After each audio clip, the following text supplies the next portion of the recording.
A paz do Senhor Jesus, todos os irmãos que nos assistem no canal, que está passando por aí, os irmãos inscritos já no canal. Aproveite você que ainda não é inscrito, inscreva-se no nosso canal, divulgue, participe com a gente, para a honra e glória do nome do nosso Deus. Esse trimestre estaremos estudando o livro de Ezequiel.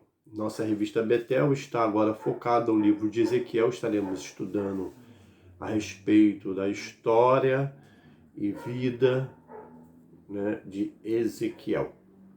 E esse é um vídeo introdutório que nós estamos fazendo ao livro. Eu intitulei aqui esse vídeo como Introdução ao Estudo do livro de Ezequiel. Amados, para nós termos uma noção geral, de uma forma muito sucinta, por causa do tempo que nós temos, precisamos entender que o povo de Israel, na época do profeta Samuel, Deus manda ele ungir um rei. O que acontecia anteriormente a esse fato? Os povos gentílicos, eles possuíam reis.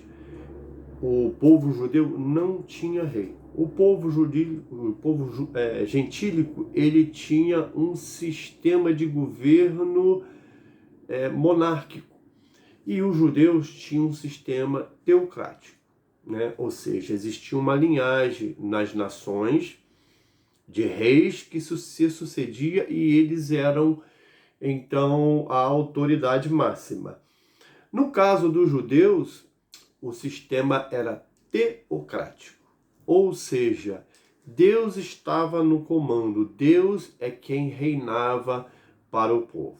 Para isso, Deus determinou alguns da linhagem de Levi para ser sacerdote, e era um homem espiritual e que buscava a diretriz de Deus. Eles iam a Deus para que Deus revelasse a sua vontade para o povo, e ele assim transmitia a sua vontade e o povo andava de acordo com o querer de Deus.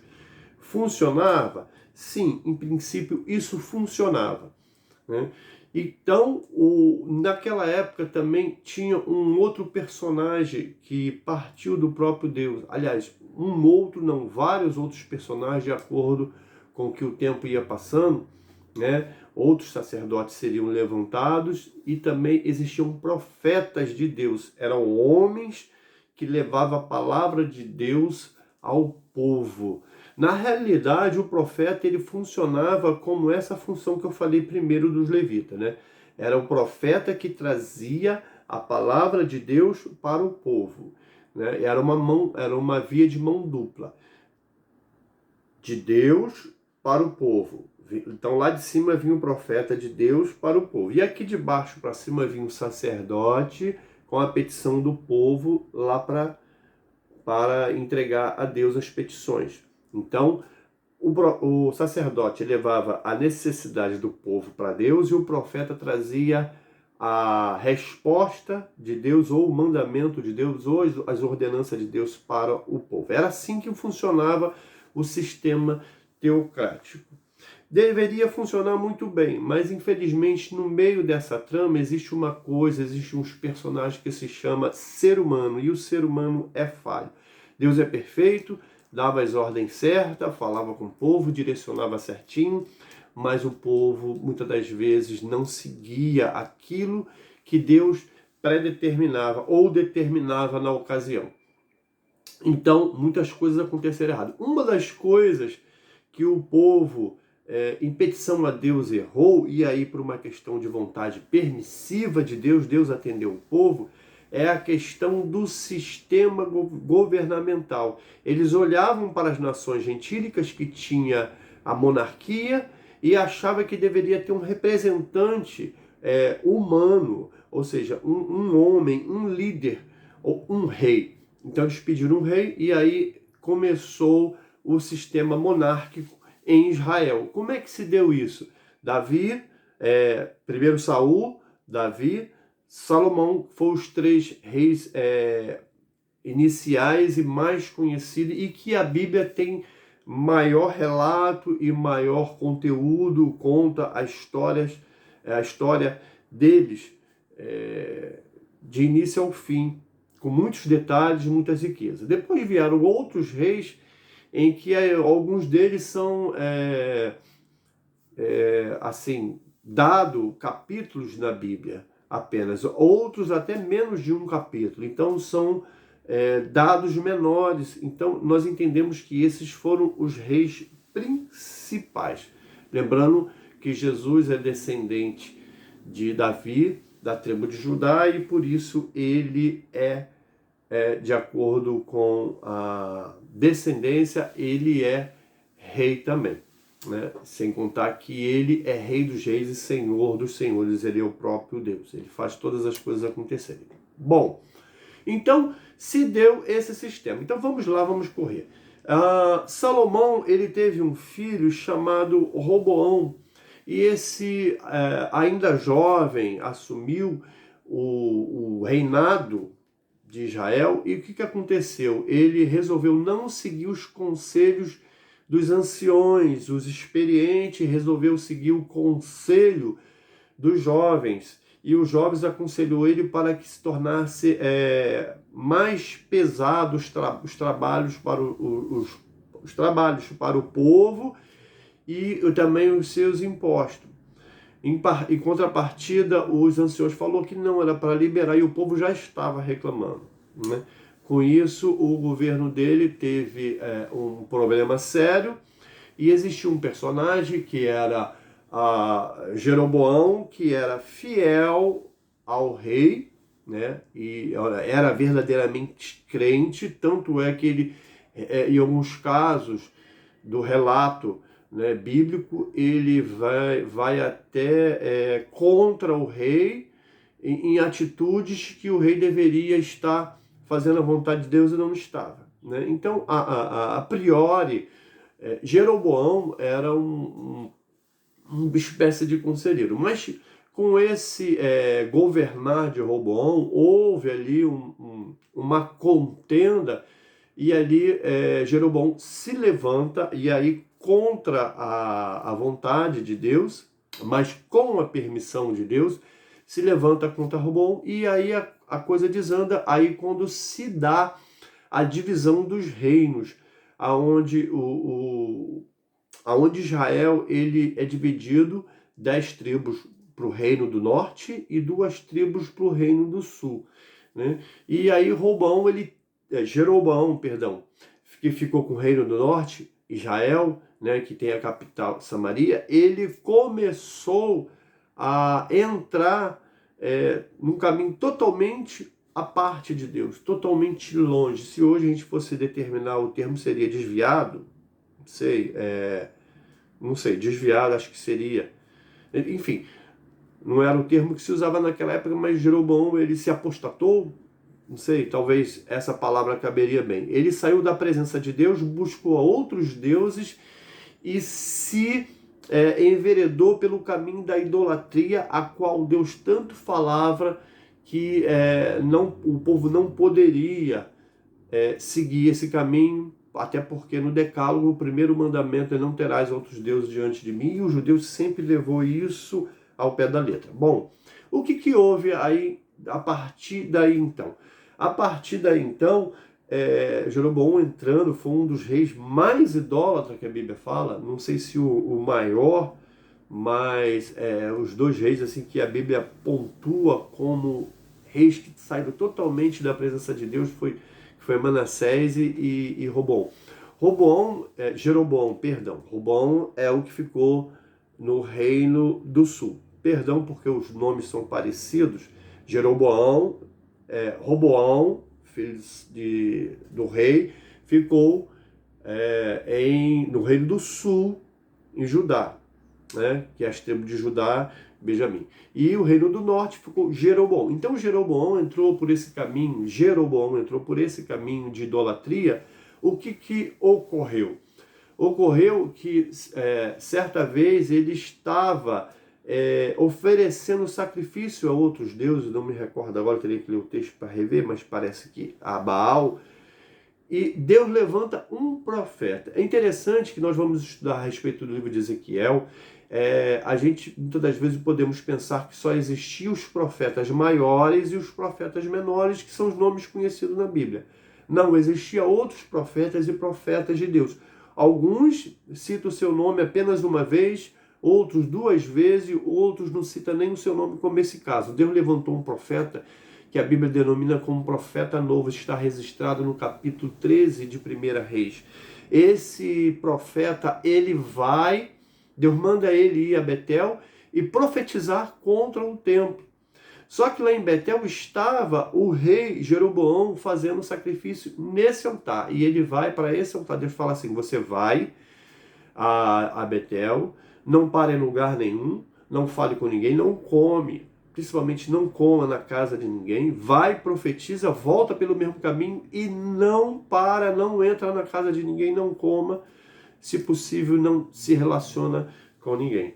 Ele vai até Betel, profetiza contra o altar, e aí ele cita um nome. O meu servo, na profecia, o meu servo Josias se levantará e derribará esse altar e reparará a casa do Senhor. Isso está tudo lá no capítulo 13, você pode conferir, de 1 Reis. E aí, o que ocorreu? Ele vai a Betel, então, obedecendo a ordem do Senhor, vai direto, profetiza.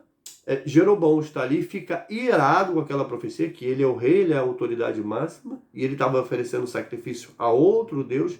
Ele quer se levantar contra o profeta. E aí o que Deus faz? Eu não sei se vai dar para ver aqui no vídeo. Deus atrofia a mão dele, resseca, né? A mão fica atrofiada, né? Fica aleijada.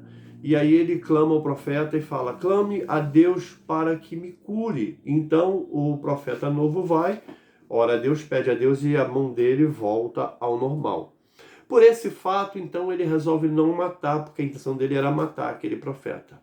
E deixou aquela profecia como se fosse uma profecia mentirosa, porque ele também não creu.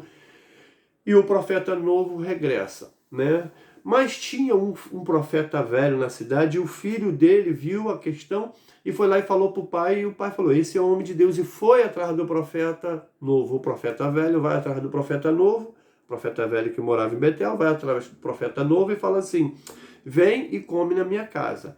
Aí o relato, aí ele já errou, não tinha que relatar nada, ele tinha que dizer não e ir embora, mas ele fala assim: não, meu Deus falou isso para mim, eu não posso, então, entrar na sua casa e cear contigo. E o profeta velho falou: não, mas eu também sou profeta de Deus e Deus me falou isso você está absolvido dessa culpa, dessa sentença, você pode vir comer comigo. O profeta novo visualizou a experiência do profeta velho e falou: então tá bom, se Deus falou isso, só que nós não temos que entender o que Deus fala com os outros, mas o que fala com a gente.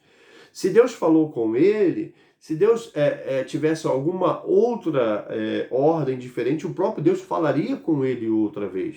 Mas não foi o caso, ele ouviu a conversa de terceiro. E diz o texto que o profeta velho mentiu, e depois aconteceu que o profeta novo, por conta disso, morreu, e o profeta velho reconheceu: esse realmente era homem de Deus. Interessante que na ceia, ali na casa do profeta velho, Deus usa o profeta velho e fala: por quanto me desobedeceste, tu vais morrer, vai acontecer isso, teu cadáver vai ficar no caminho e tal. Entendeu? Então, interessante que o profeta velho mentiu em primeira instância, mas na segunda instância ele foi usado por Deus, o que caracteriza pra gente o seguinte: que não podemos julgar o profeta, mas sim a profecia. Porque o profeta, ele pode profetizar de Deus, ele sendo um profeta de Deus, ele pode profetizar de Deus, pode profetizar da carne, da sua vanglória, ou pode profetizar do diabo também. Porque Deus, se ele der brecha, o diabo usa ele também. Tá? Agora, o falso profeta ele nunca vai profetizar de Deus, porque ele não é de Deus. Então, esse profeta velho, que era um profeta de Deus, a princípio ele falou mentira, profetizando porque ele queria que o rapaz fosse para lá para lanchar com ele, para conhecer, socialização.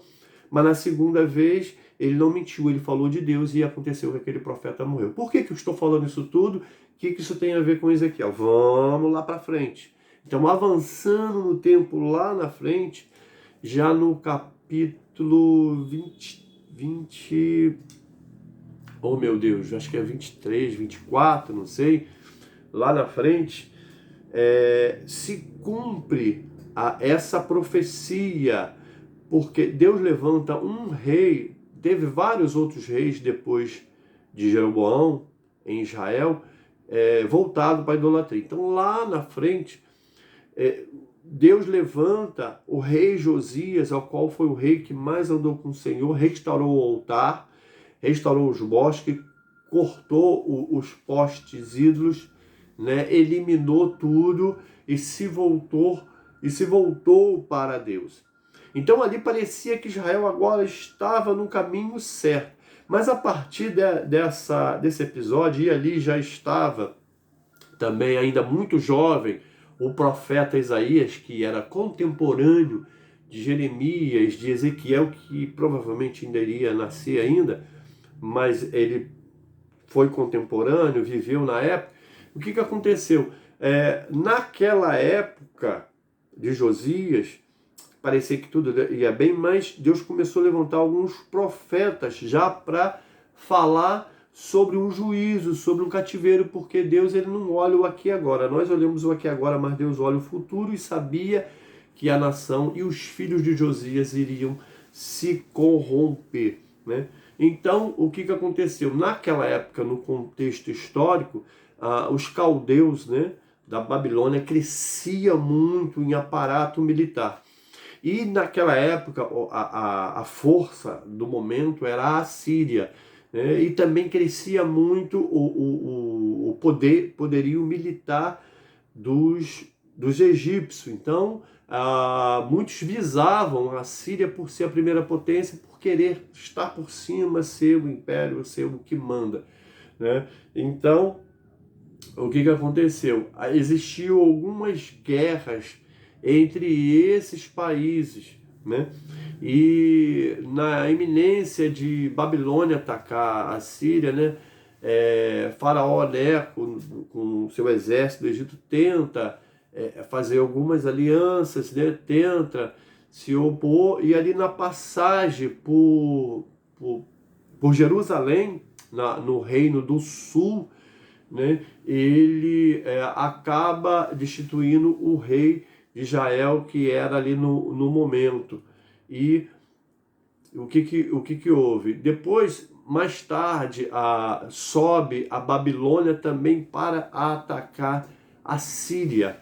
E nessa passagem, né, tem a primeira invasão do cativeiro, a primeira invasão de Babilônia a Jerusalém. Naquela passagem ali, e ali já foi também destituído o segundo filho de Josias, né? E no regresso dessa passagem, houve a primeira deportação para a Babilônia. Então ali se levaram Daniel, se levaram Misael, Azarias, Ananias, né, que é Sadraque, Mesaque e Abednego, levaram os principais profissionais que trabalhavam com artesão, que trabalhava com ferro, que poderia fabricar armas, ou seja, foi uma tentativa ali de Nabucodonosor de enfraquecer ao máximo aquela região, ao ponto que se precisasse ter um levante contra o rei da Babilônia, não tinha ninguém capacitado para assumir a frente. E se surgisse alguém, não teria ninguém capacitado para fazer armas de guerra, para fazer aparatos, para ter cabeça, para fazer estratégia. E ainda que se houvesse, se supostamente, que provavelmente não haveria, mas se supostamente houvesse condições de alguém se levantar contra a Babilônia, não teria material. Por quê? Porque também a riqueza da terra, e tanto não só o ouro, principalmente o ouro, mas ouro, tecidos, capas, minério e tantas outras coisas. O que Nabucodonosor pôde extrair e levar para Babilônia, ou seja, ele pegou e sugou toda a terra, pegou o conteúdo de melhor e levou para a Babilônia, e aquilo ali ficou quase que um deserto. Quais foram as pessoas que ficaram em Jerusalém? Os pobres, os desfavorecidos, aqueles que eram considerados na sociedade menores, pobres. Dentre esses, Deus permitiu que ficasse o profeta Jeremias, e ele continuou profetizando, né? Ele profetizou ali contra, a favor, no caso da invasão, né? Dos 70 anos de cativeiro, e ele falou isso para Joaquim, para Joacás, enfim. E aqueles reis que estavam ali, ele levantou sempre essa palavra, que haveria juízo. No capítulo 29 é interessante que se levanta, como eu falei dos profetas, outros profetas se levantaram para falar contra Jeremias. Falar que Jeremias estava errado, que Deus ia abençoar, que ia restituir. Jeremias escreveu uma carta para o povo dizendo assim: olha, pode se acostumar com o cativeiro, porque Deus não é juízo de Deus, não vai tirar agora. Pode casar, se acostumar a trabalhar aí no cativeiro, porque agora vai vir juízo sobre o povo. Antes Abacuque, o próprio Isaías pregava e profetizava a respeito desses acontecimentos. E agora, dentro desse acontecimento em Jerusalém, Jeremias falava sobre isso, Ezequiel, lá no cativo em Babilônia, falava sobre isso, né? E um ministério um pouco mais diferente, mas também dentro da Babilônia, o profeta Daniel também, os três foram assim, contemporâneos. Então Deus levanta Ezequiel para falar com o povo em Babilônia, Deus levanta Jeremias para falar com o povo em Jerusalém, e Deus levanta Daniel para mostrar o caminho, junto com outros que eram fiéis a Deus, para não se contaminar com as iguarias do rei, para se manter fiel, mesmo diante da morte, como aconteceu no capítulo, se não me engano, 6 de Daniel, não, 3, acho que 3, capítulo 3 de Daniel, aquela questão dos 4 na fornalha ardente, né? Sadraque, Mesaque e Abednego. Então, Daniel ali, ele junto com outros servos de Deus que manteram fiel, conseguiram se manter. E essa é a mensagem de Daniel, essa é a mensagem de Jeremias e essa é a mensagem de Ezequiel para os nossos dias de hoje. Aí vem a aplicabilidade. Estarmos vivendo numa Babilônia. O que é a Babilônia? É esse mundo que o sistema de Satanás, o sistema do anticristo já está aí. Então nós temos que viver dentro da Babilônia, mas não participar das iguarias do rei, ou seja, não participar das coisas negativas que tem esse mundo para oferecer, mas sermos santos, ou seja, nos separarmos, assim como Deus queria que o povo de Israel seja separado para ele dominar, para ele mandar, e para esse povo só se reportar a Deus e adorá-lo. Assim, a igreja hoje é isso, é um povo separado, santo. Vamos nos santificar e procurar não abrir mão dos nossos conceitos bíblicos, das nossas doutrinas, nos manter fiel a Deus até o último instante. Bom, essa é só uma aula introdutória, que Deus possa abençoar cada um em nome de Jesus. Até a próxima, daqui a pouquinho estaremos postando a lição de número 1 de Ezequiel. A paz do Senhor a todos.